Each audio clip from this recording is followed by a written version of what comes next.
Dina, you're the one that says action here. Okay, well, we'd like to welcome everyone to our December advocacy meeting, where we are going to discuss our 2025 legislative platform. Action, you can go, Adam. Hello, I'm Alan Abramowitz. I'm the CEO of the ARC of Florida.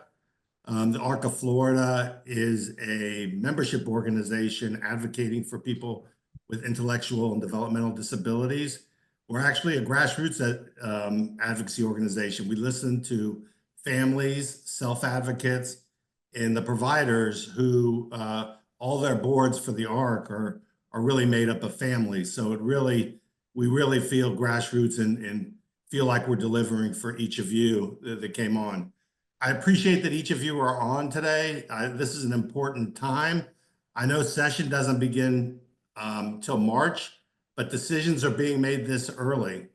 One of the good news things that's going on is the leadership in the House and the Senate not only care about the people we advocate for, but they're very passionate about it. And I speak specifically about Senate President Ben Albritton, who I've known probably for 15 years, and Speaker Perez on the House side, who has a brother and a personal connection to persons with disabilities and has made it a priority. The first thing I want to say is that delegation meetings are already starting. Even though session begins in March, by the time they get to session, things are starting to be decided already. So the ARC of Florida tries to get a platform based on self-advocates, families, and providers as a starting point, even though we remain flexible because we know it's a moving target. I would say that being up here is important, but it becomes more important if people that are in the communities are doing the advocacy. If the policymakers show up here and they haven't heard about anything, we're not very effective.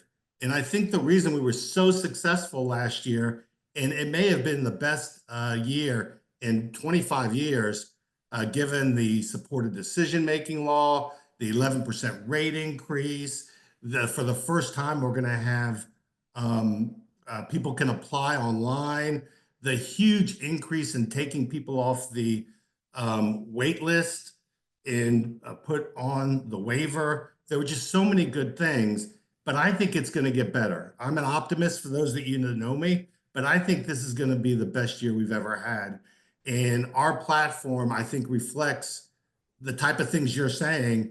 And as we talk about this, if you want to raise your hand and ask a question or put something in the chat, Dina will interrupt me. She's good at interrupting me. She makes a habit of it, and I appreciate it. And I want to meet your needs for this presentation. I would say that, a lot of places that do advocacy have a lot of money. Our currency is your stories. It's not the money, it's the emotions you bring to the table when you talk about the challenges you have. And that's where they actually take it upon themselves to want to make a difference. So again, our currency is your voice. And speaking of your voice, delegation meetings have already started. And I know some of you don't know what delegation meetings are, but if you're in Hillsborough County, let's say, a delegation will mean every legislature, everyone that's going to vote on what people with disabilities get, sit at a table in Hillsborough County. So if you're a senator or a representative and part of your area is Hillsborough County, you sit together and you listen to the public. And we list that on our website. If you go to our website, you can find our delegation meetings. It's not hard under advocacy. And you can also find your specific legislator. And we encourage providers, self-advocates, families to go there. We're not telling you to, we need transportation, we need housing. We just need you to tell your challenges. If you're an individual and you get stuck on the road because no one picks you up and there was a transportation issue, legislators, when they hear that, they want to fix that. That is important. if you're a provider and you're running huge deficits and you're dropping programs, legislators care about that because that's their constituents. That's the people they're sent up here to represent. And, you know, self-advocates probably have the biggest impact when they can get up there and talk about their challenges and even talk about their successes. We want to be on the radar screen. And I really got the real impact of delegation meetings a couple years ago. I think it was Pinellas County or Pasco County. Aaron Nagel, I'm sure, knows for sure which one it was. But they had a delegation meeting and so many people showed up about vaccines. And there must have been 150 people there. Immediately, they changed the laws that the people wanted. Well, we need to have that impact, and we started having it last year. There will be probably 90 delegation meetings. Last year, we went to every delegation meeting. There was someone who brought up intellectual developmental disabilities. So before we get to the platform, I want you to know that the things we can do up here are based on what you do down there. You've heard the term politics is local. It is 100% true. Someone in Miami-Dade does not really care what I think. They care what their people think in their community. So again, last year we had a great year, and I see every reason we can have another great year. And the first topic I wanted to talk about was, you know, the executive branch has been asking for things and getting it, and there still has been surplus. There's been money coming back to the coffers of the state every year. I'm not going to get into how much or blame anyone, but the fact of the matter is that we need to be part of helping ensure that the executive branch and legislature the money that's allocated actually gets spent in the communities that it's allocated for. And I'd like to talk about a couple in particular. First of all, the money to take people off the pre-enrollment categories, which families call waitlist and pretty much everyone calls waitlist. They allocate money every year for that, but they don't spend it. They don't get everyone off the wait list and put them on the waiver, and that money comes back as surplus. We want to make sure that if money's allocated for a year that it gets spent, and we want to support that efforts. And one of the things we have to do as providers to be accountable is expand our services. We know we have wait lists for services around the state, and we're going to do our part, but we also need to help everyone else do their part. This year, believe it or not, they gave $64.8 million for Category 1 and Category 2. That's the crisis, people in crisis, people homeless, people in foster care, people in real crisis, and to take 921 people off the wait list and put on the waiver. They also gave $38.9 million for Category 3, 4, 5, and 6. I don't know if you recall it, but Representative Fine and Representative Buchanan really advocated for that hard, and that should take 557 people off those categories. And then there was the sibling groups that if you have one child with a disability, that the other children automatically get off the wait list, and that was 16.7 million. And then there's this pilot program in the Hillsborough and surrounding area in Miami-Dade area that was for 910 people for 38 million. That is 158.4 million for 2,619 people that the legislature and the executive branch, because the governor signed the bill, the budget, that should come off the waiver. We know that is likely not to happen because in the past, we've seen that not as many people got off as on. So there's monies available there. And there's also the iBudget. If you notice, for those families that get an iBudget, they don't spend all their money. Last time they posted the amount of money not spent on average or on the iBudget, it was probably about something like 15 to 22%. And there's different reasons why the money doesn't get spent, but that's money that becomes surplus. And so one of the things we can do is find ways that don't cost money that the legislature can do that can assist in spending those dollars so families can use the money on their iBudget and people can get off the wait list. So, so the first thing that I want to talk about when it comes to legislation is that we've been working on this for a while, is that the legislature put some language in the budget last year. Sometimes they do a budget where they tell where all the money goes, but every now and then they put a few sentences down to give guidance on what they want to do. And one of the things that they wanted to do was to look at adult day training and how billing is done. Because right now, billing is done by the hour. Now, the providers, when they get the approval from the families about how much they're going to use for the adult day training, they hire staff to fulfill that need. So they staff the program, whether you got people that are 10 to 1, 3 to 1, 5 to 1, whatever, 1 to 1. And what happens is because they bill by the hour, oftentimes someone shows up 2 hours late or someone goes to a doctor's appointment. All of those dollars do not get spent because they come back and take it, even though the providers have spent the money to have that. And it's creating a deficit for providers, inhibiting them from expanding services. And in fact, they used to do it where they bill by the month or bill by the day years ago. But in 2008, they changed the methodology as a cost-cutting measure because of the recession back then. And that's when it changed. And even the provider rate table referred to it as a rate reduction. Well, in those days, they had deficits all the time. Now they're having surpluses. We need to make sure that providers can expand services. They can't expand services if they're running deficits. And so that's an important thing for families. And just so you know, when the ARC and everyone advocates for things like rates and stuff like that, we're not actually advocating for specific providers. We're actually advocating for families to choose the provider they want. And the more providers that are out there, the more choice they have. But when the ARC advocates in Tallahassee, and so does like FARF and others, we're advocating for the system. And I think that's why we reach out to everyone, families. You don't even have to be a member provider. We work with you because we know at the end that quality is going to end up getting what the families choose. I happen to believe the ARC has the best quality, but it really is about families having choices.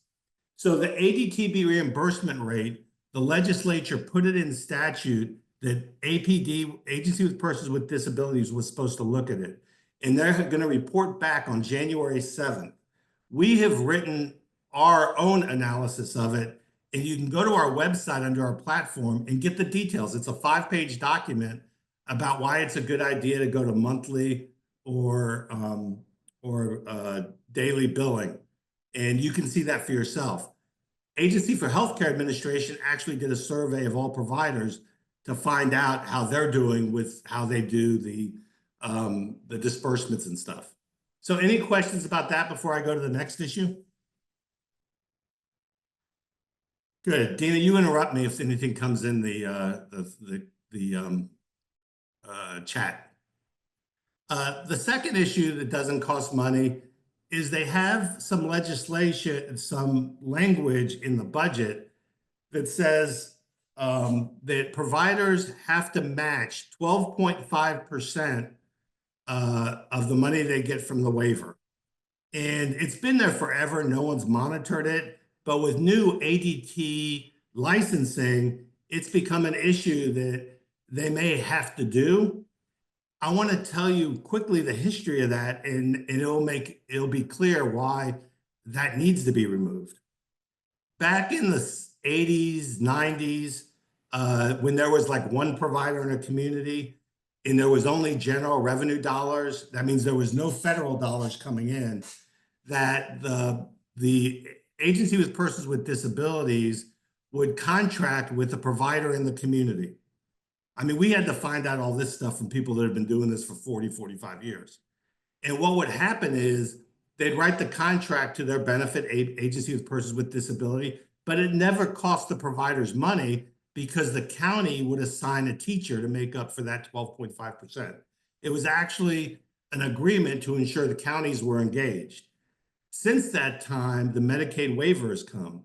So no longer does the agency contract with the provider, but it's actually through the Medicaid waiver. And it's become an obsolete issue because the families are choosing who serves them, not the agency with persons with disabilities. The issue paper, I don't want to talk about it much more, but the issue paper is online on our platform, but it's something I wanted to bring up. It's not in the statute. It's just something, a remnant from the past that no one really thought about because no one was enforcing it. And now with in reality, the providers could say we have more than a 12.5% deficit, so it doesn't matter anyway. But we want to take off the books something that is obsolete. So I just wanted to mention that. Hey, Alan. Yes. There's a question about, is there any discussion of moving the monthly billings for group homes? Like what Yeah. we're considering for ADTs? That's a great question. In fact, I think they do pay by the month. So what it says, like if you've gone a certain amount of days that month, I think it's like 18 or something like that. Don't hold me to it, but you get credit for the whole month, and that makes up for hospitalizations. It could be a Baker Act, but the program is actually holding the bed, so they don't want to punish them. We're actually trying to replicate what they do there. Now, I can tell you this, the managed care pilot, the FCC, they're going to have a lot more flexibility. And they want to keep those beds, and they want to make sure that the providers have capacity. I think one thing you'll see with managed care is they're going to be really concerned with capacity, and why the managed care entity that got the contract for the 9 counties or 8 counties in Florida, around Hillsborough area and Miami-Dade area, that they're actually paying in advance to ensure there's no cash flow problems. But they've really been concerned about ensuring providers don't falter and go under. You remember a couple of years ago, we lost 100 group homes in the state. They were falling like flies. And so they're very conscious of that. So I think what you're going to see is more understanding of how does the system work. Not paying someone, and we're going to talk about that in a second with Medicaid unwind that has been happening and one of the issues we're trying to take on. But you can see providers dropping out because the cash flow issue and the risk. Because if someone goes into the hospital, if they don't get paid, they're still paying the bills for the people. They're not letting staff go for 3 weeks and bringing them back. They're paying for their staff, their health insurance, whatever. So just wanted to mention that. That was a great question. And I think that everyone is very conscious of that. And I think the value of long-term providers and ensuring not just, we talked about the number of people coming off the wait list. We got to build capacity. You don't build capacity when providers are running deficits. They need to have an interest in expanding. And I think there's the right formula right now to do that. Let me bring up iConnect. There was proviso that the agency with persons with disability was supposed to write a report. They hired iLab, which was an Atlanta-based corporation, to see what's happening with iConnect. And I think this is important to families and everyone because everyone wants it to work. But if it's not working, it's shifting a lot of resources that could be spent on families and expansion to the iConnect system. So there's going to be a report. They're looking at it from all angles. And that was proviso language where the legislature wanted that in March. And in fact, the House actually created a committee on technology to look at these long-term projects. iConnect's been around for 15 years. I would think it's fair to say they haven't met expectations. And I think it's something to look at. The other thing I wanted to bring up that impacts everyone is the Medicaid unwinding. We saw after COVID that they basically made everyone reapply for Medicaid. And what happened is we have a lot of people that were taking off the Medicaid and off the Medicaid creating real problems for the entire system. I know providers, we're not even being notified. We don't get notified when someone's taken off of Medicaid, but we're gonna attempt to get some language in statute that specifically said if you have a lifelong disability, like the Medicaid waiver and other waiver programs that you qualify for institutional care, that those people should not be taken off Medicaid during these annual re-enrollments. Because that's cost some providers as much as, $500,000. And although they can get reimbursed, from it, when they bring it up later, it becomes a cash flow issue if you're making ends meet month by month. But you have to go through a lengthy process. It generates work for everyone: waiver support coordinators, providers, families, Department of Children and Families, and APD. So the Medicaid unwinding that you've read about and heard about, we're going to try to take that on also.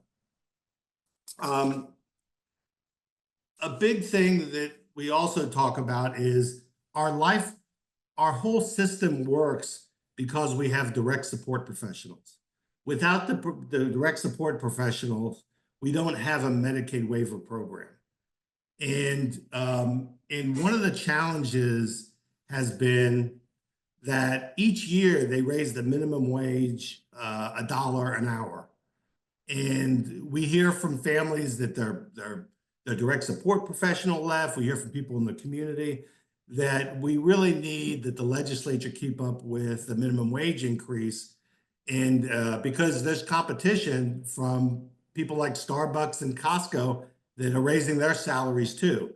Even though direct support professionals aren't minimum wage jobs, that they do have an impact. As minimum wage goes up, all salaries tend to go up. And so what we did is we're looking at a formula how to address inflation and the minimum salary dollar increase. And where we are with that is we think it's about 45 million general revenue, which would take it up to 55 million federal dollars to match it. And but that could be different. The legislature has their own methodology to figure that out. But even when President Simpson a few years ago raised the salaries to 15, he specifically said to me and others that they were going to have to do this every year until the minimum wage got up to 18. So this is just one of those necessary things that has to happen every year. And at this point, I'd like to call on Dina to talk about some of the data, because we did a survey of providers to show the impact of the minimum wage and what's happening with salaries. Right, so we did a joint survey with Florida ARF, asking providers if they would give us some information. So some of the stats that we want to share are that 42% of the providers surveyed have reduced their client services last year, and 21% are thinking of reducing for further years. 85% of the providers stated that they are operating at a loss, even with the increases in rates that we received.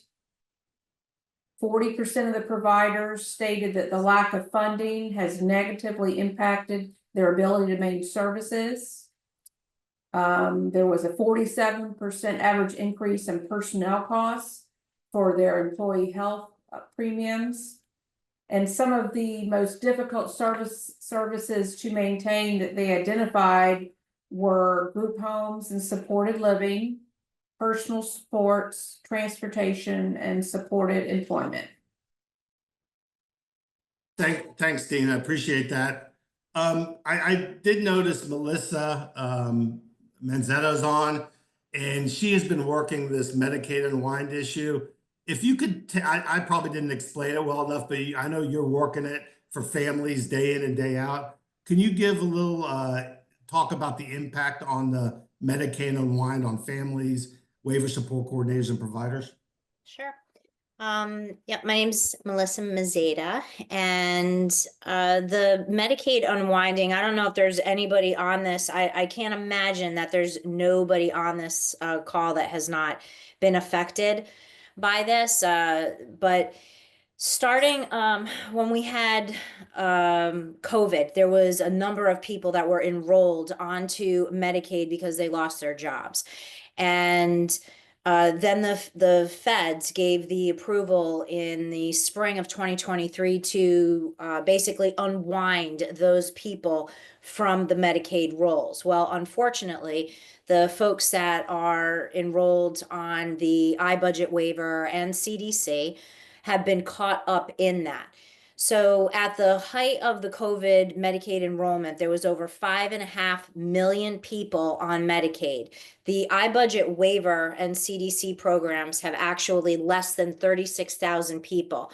So what Florida did is they had mixed in this very vulnerable small group of people of less than 36,000 in with millions of other Medicaid recipients and have been systematically unwinding them from Medicaid.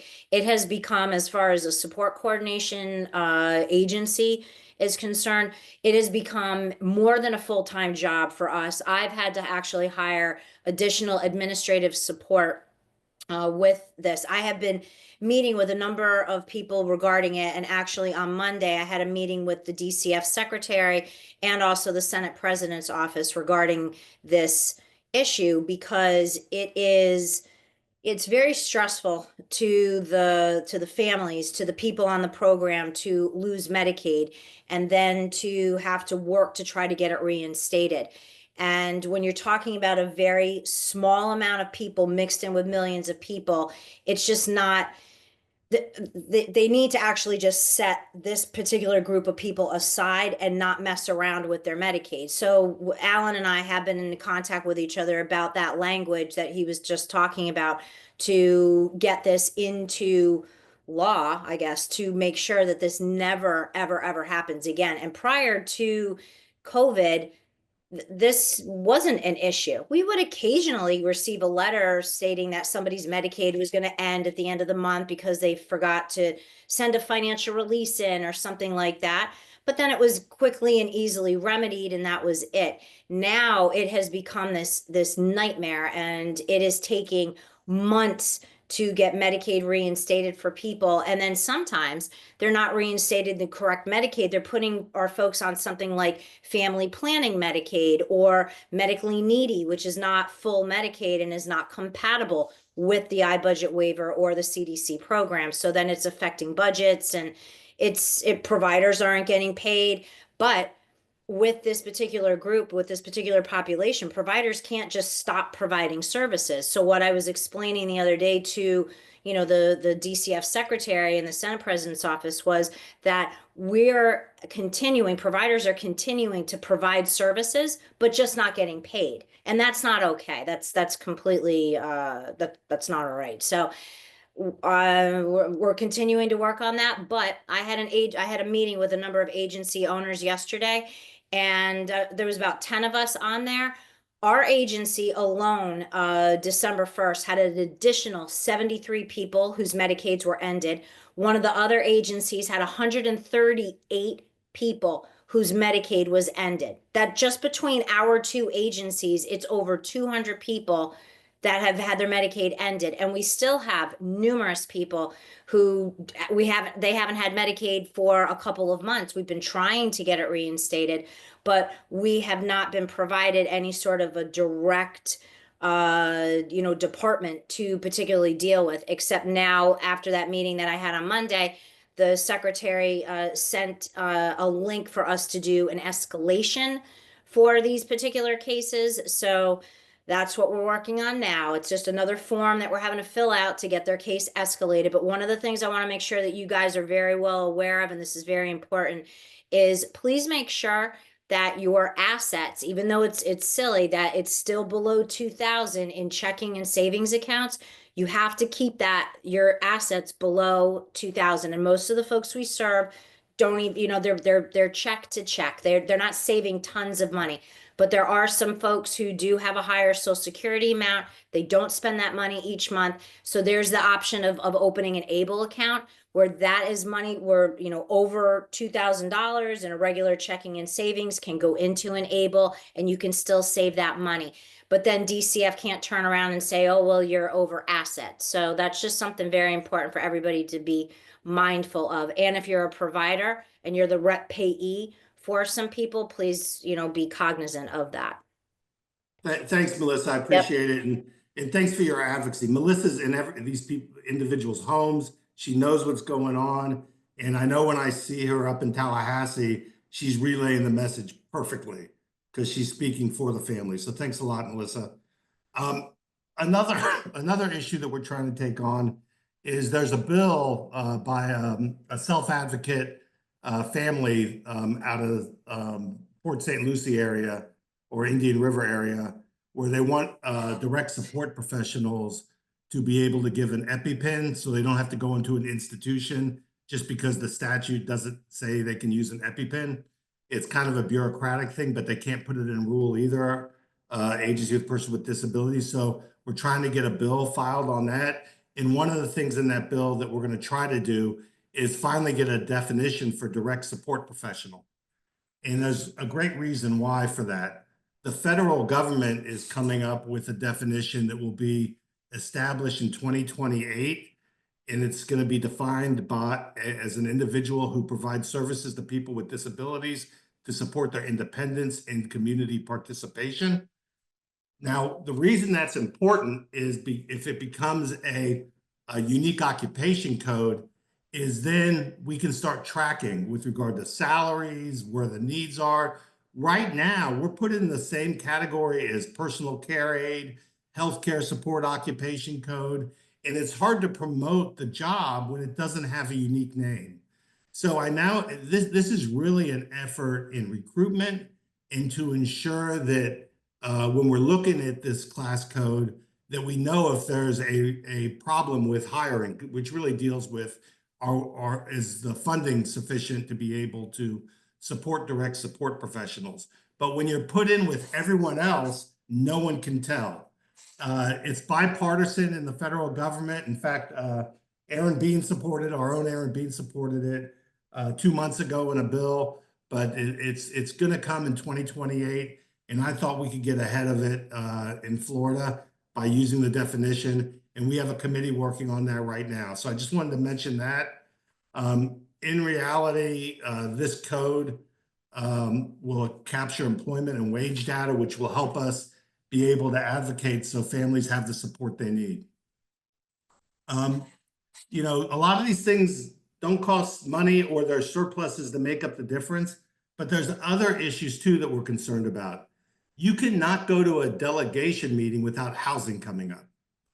And so we've been having meetings because, you know, there's one way to do it is anyone who wants housing can try to get a special project. And, you know, but there's no state plan and systemic way to meet the housing needs of people with intellectual and developmental disabilities. So we've been meeting month after month with the Housing Finance Corporation. They're the ones that issue grants for it. And years ago, the ARC was advocated for $10 million for grants, and they'd put them out and people would bid on them, and they'd have a statewide plan with the goal of flexibility. So there's different options for families to be able to have housing. So what we've done is, because of the cost of housings has gone up, and by the way, it was one of the most successful programs in government. I mean, they got the numbers, and, you know, my big concern is housing's an issue, but if we're not in there specifically for people with intellectual and developmental disabilities, we could get forgotten. So we are seeking $25 million to go to the Florida Finance Housing Corporation to do grants to come up with a statewide plan. We've been talking to agency with persons with disability. We know there's housing challenges, and we know because there's wait lists in places and stuff. So we're going to do our best to do that. And if you go to our website, you can see the details of the plan. But we have a housing committee that's been talking about this for months, and you can see what it entails and also the success from years before. Next, I want to talk about transportation.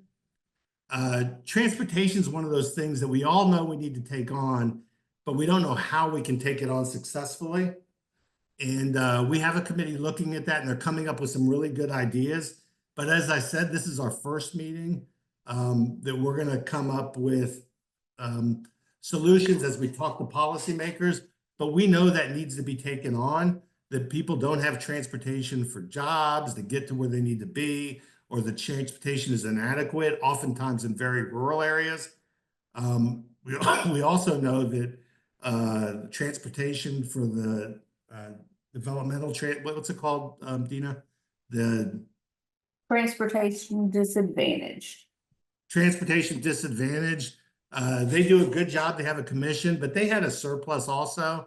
So we're looking at the whole issue, and we know it's important to everyone because it comes up at every delegation meeting. So that's something we're looking at. I also want to mention vocational rehabilitation. Vocational rehabilitation has been a challenge. Each state, if they don't use the money, they lose it. And we're kind of in a difficult situation. The great news is vocational rehabilitation under the Department of Education has asked for $9 million this year to put in the program. And that's the maximum they can ask for with match. It's actually 2 million with 7 million match. But if they went over that, they'd have to pay with general revenue. So there'd be no federal dollars. And normally states don't seek that additional money. The study they did 2 years ago actually said it was $30 million they needed. But this is a really good start. And we're going to support vocational rehab and getting those dollars. We're also going to be asking that the money be not across the board for voc rehab services, but be targeted at those that help individuals get jobs the most, or the most challenging people to get jobs. Because if they do it across the board, it's probably not going to be very impactful. But if they pick the programs that are most impactful, we think it can go further. And there's many other things that are come up during session. There's going to be bills filed. We're going to be engaged in all of them. It's hard to say what is going to be at the top of the radar screen until the session begins. I will tell you, dental's going to be on the radar screen. There's a request for proposals right now out there where they're trying to get a bidder. There's $11.5 million a year for people with disabilities that if someone gets the contract can spend. I know that a lot of the families on the waiver and wait list have needs that are impacting behaviors and everything. And so we're going to do everything we can to make that come to fruition where it gets out to where it's needed. And anyone who gets the contract, because the ARC has a lot of experience with that, we're going to be offering whatever we can pro bono to make sure that it works well. We have a lot of insights because we did the program for 10 years. And so that's going to be something that I think good things will happen also in policy with regard to dental. The other thing is, I know that session hasn't began. We're a pre-session, but leadership's starting to get chosen. They haven't chosen all the committees yet. We're going to be updating things. We're going to have calls throughout the time. If you sign up to get these advocacy meetings, you will always be updated. Get our newsletter. Once activity starts happening, we'll be putting that activity of the legislature in our newsletters. I know Family Cafe has a weekly Friday call. I'm often invited, as is Jim DeBogren and others, to speak about what's happening in the session. If I get an invite, I'll be there too. If we're not getting invites, we'll set up our own meetings. But the key is to keep everyone informed, because delegation meetings are going to keep going on. And we're not asking you to fight for specifics. We just want you to tell your story. Whether you're a family member, a self-advocate, or a provider, your story is what makes a difference. And when I go in there, I don't have to explain it as much. In fact, when we go in there, Dina is a registered lobbyist. I'm a registered lobbyist. Dustin is a registered lobbyist. And we're going to be seeing the next 4 months. That's all we're going to be over there telling about the needs of people with intellectual and developmental disabilities. And we'll be bringing people up there. We'll have a day where we have people come up. There'll be Developmental Disability Day, of course. but we need to stay on the radar screen of policymakers. It's important. A lot of people don't understand the program. Even the name of the agency is confusing. The Agency with Persons with Disabilities. I wish they would change it, because there's people that think that we serve everyone with every disability. And our population is very unique. And when you get on the waiver or on the wait list, it means you're going to have it forever. And policymakers understand, no matter who I've talked to, liberal, conservative, they understand that this program is worthy of meeting the needs of those in it. And so we got to continue to fight for getting the needs met. There's a lot of issues that I haven't talked about, but I'm willing to take questions if anyone has any. We got plenty of time. We Gives can me- go ahead, if you want to either put it in the chat, I've been answering some, or raise your hand, get off mute and ask, that is fine. I see Aaron. Aaron, I appreciate your educating the public. I like when we send things out and you put it in your newsletter. I know your impact is broad and wide, and it's really helpful that you're out there. So thank you. Well, I just also want to mention that I know a lot of providers, sometimes they're a little bit scared to speak up because of the repercussions that APD can do to them. That's happened many times. So I just want all the providers to know that speak up. And if you're afraid to speak up, send an email to my office. You can send it at waiverinfo@gmail.com. I'll put it in the chat. I don't have to use your name, but the stories and the information that you guys can put out there, it creates important stuff to people. You know, when you show that to legislators and the politicians, and you hand them a stack of letters and information, they take time to read it. They want to know what's going on. And it's important that your voice is out there one way or another. So if you are a little bit scared because of APD, speak up a different way. Just send some emails and whatnot. Thank you. Good point, Aaron. And this,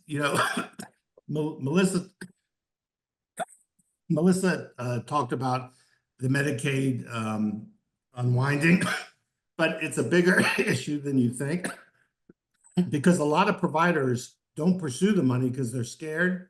And, it creates a problem because we need to expand. And I know that I talk often about expansion, but the program's not going to survive if the providers can't expand the services. And we need more providers. We need to meet the needs in rural areas throughout the state. And when issues come up, we need to bring them up because we need to fix them. And I think the new director, Hatch, is trying to meet the needs. When I meet with her, she's been very receptive to the issues we've been bringing up, and we need to just keep fighting to meet the needs. So thank you, Aaron. The other thing I just want to explain is, we speak with one voice. A lot of people aren't members out there, but we do have a lot of members, and the members we've been adding more and more every month.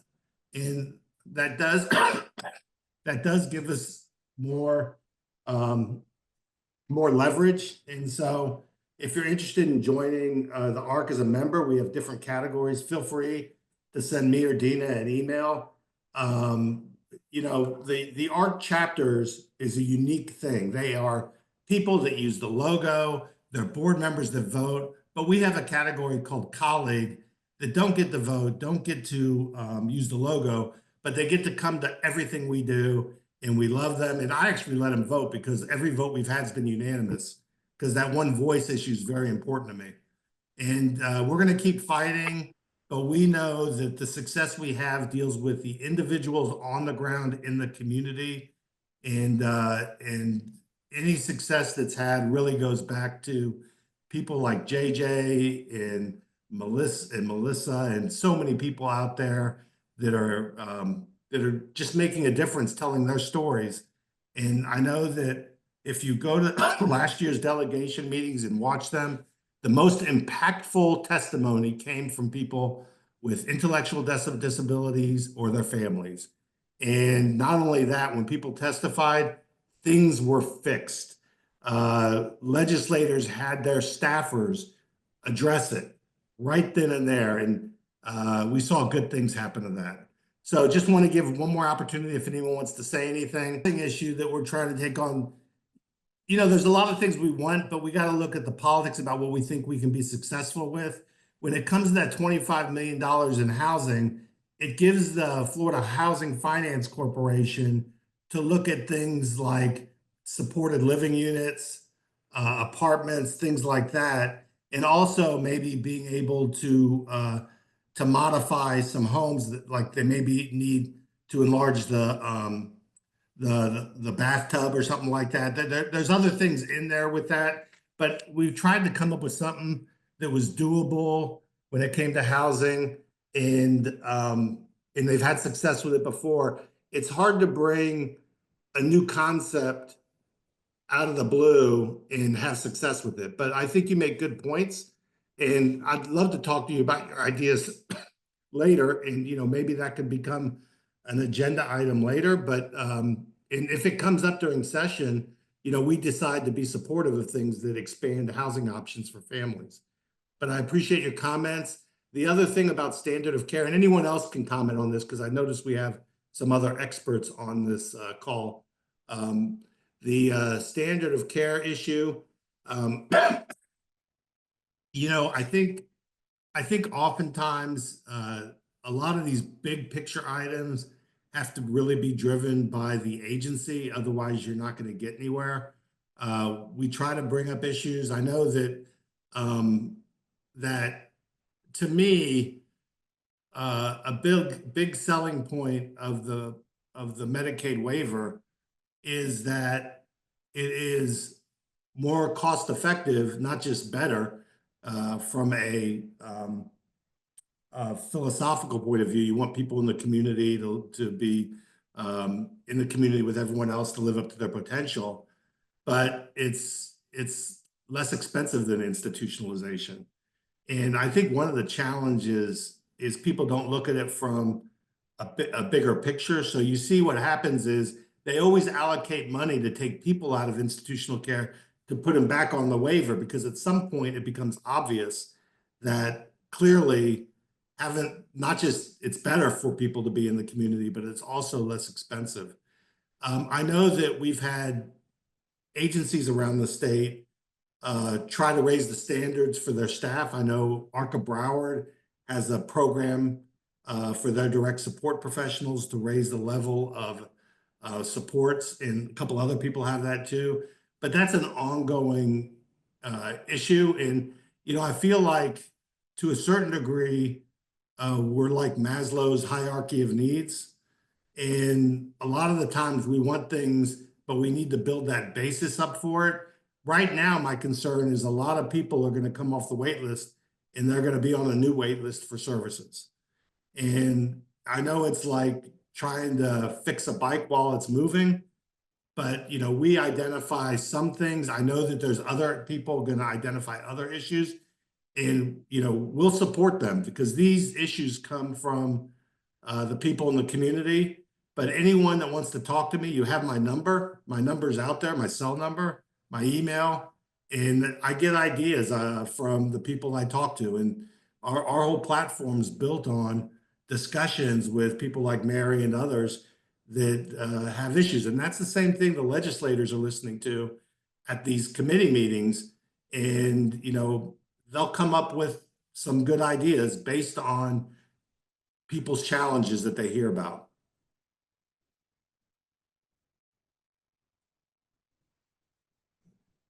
Any other comments for the good of the order?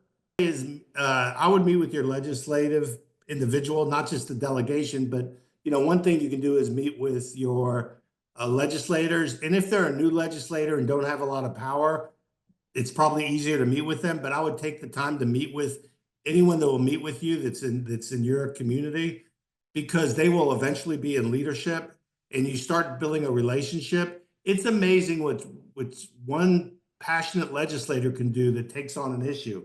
We saw that with Pasadomo a couple of years ago with these, online applications and this huge bill to try to address some of the issues. And, you know, I think that in the end, it's got to be a policymaker that knows someone like Mary and gets to know them and keeps in touch with them and tries to take it on. And we have these legislators around the state. We have Chase Tremont, who has family members in Volusia County with disabilities, and he's been passionate about this. And we have Representative Tant, who has a son that you know, she takes on issues and sponsored the supportive living. I mean, the supported decision making with Senator Simon last year. So there's people out there, and they have credibility that will take on these issues. We got to support them, but we need to tell our story to them. And Right about that, Alan. It's very important. And then another thing is everybody keep in mind that numbers make a big difference. So, and when you get a group of people going up to Tallahassee and speaking to legislators, it just makes a big difference when it's a large group of people. Just always remember that. And at this time, we'll end the call. I want to thank all of you for your advocacy and joining us today. And even though you heard a lot of specifics and you might not be out there saying it, I hope you understand the importance of telling your story, whether you're a self-advocate, a family member, someone who cares about our population and knows the story, or a provider. Your stories is our currency, and that's how we have success. So thanks again for being on. This is going to be a great year. I've never been so optimistic. It's going to be a wonderful year. So, and have a great afternoon.